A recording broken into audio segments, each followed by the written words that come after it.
Hi అండి. కరివేపాకు పొడిని ఎలా తయారు చేసుకోవాలో చూద్దాం. ముందుగా స్టవ్ వెలిగించి కడాయి పెట్టుకొని హాఫ్ కప్ దాకా మినప్పప్పు, హాఫ్ కప్ దాకా శనగపప్పు, అలాగే వేరుశనగకాయలను వేసుకొని ఒక 2 టేబుల్ స్పూన్ దాకా ధనియాలను కూడా వేసుకోవాలి. అలాగే చింతపండు, వెల్లుల్లిపాయలు వేసుకొని 2 టేబుల్ స్పూన్ దాకా ఆయిల్ వేసి దోరగా వేయించుకోవాలి.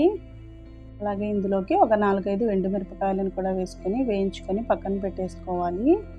శుభ్రంగా వాష్ చేసుకున్న కరివేపాకును కూడా అందులోకి వేసి వేయించుకోవాలి. కూరల్లో కరివేపాకు వేసినప్పుడు తినకుండా పిల్లలు పక్కన పెట్టేస్తుంటారు కదా.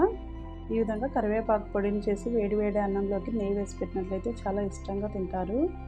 కరివేపాకును తినడం వల్ల చాలా హెల్తీ బెనిఫిట్స్ ఉన్నాయి. అలాగే బాడీలో చెడు కొలెస్ట్రాల్ని కూడా తగ్గిస్తుంది. ఈ విధంగా మిక్సీ జార్లో వేసుకుని కొంచెం సాల్ట్ వేసుకుని మిక్సీ పట్టుకోవాలి. ఇలా పొడి చేసుకుని ఒక ఎయిర్ కంటైనర్ డబ్బాలో పెట్టుకున్నట్లయితే ఒక 5 డేస్ దాకా నిల్వ ఉంటుంది. కరివేపాకు పొడిని చాలా ఈజీగా తయారు చేసుకోవచ్చు. తప్పకుండా ట్రై చేసి చూడండి.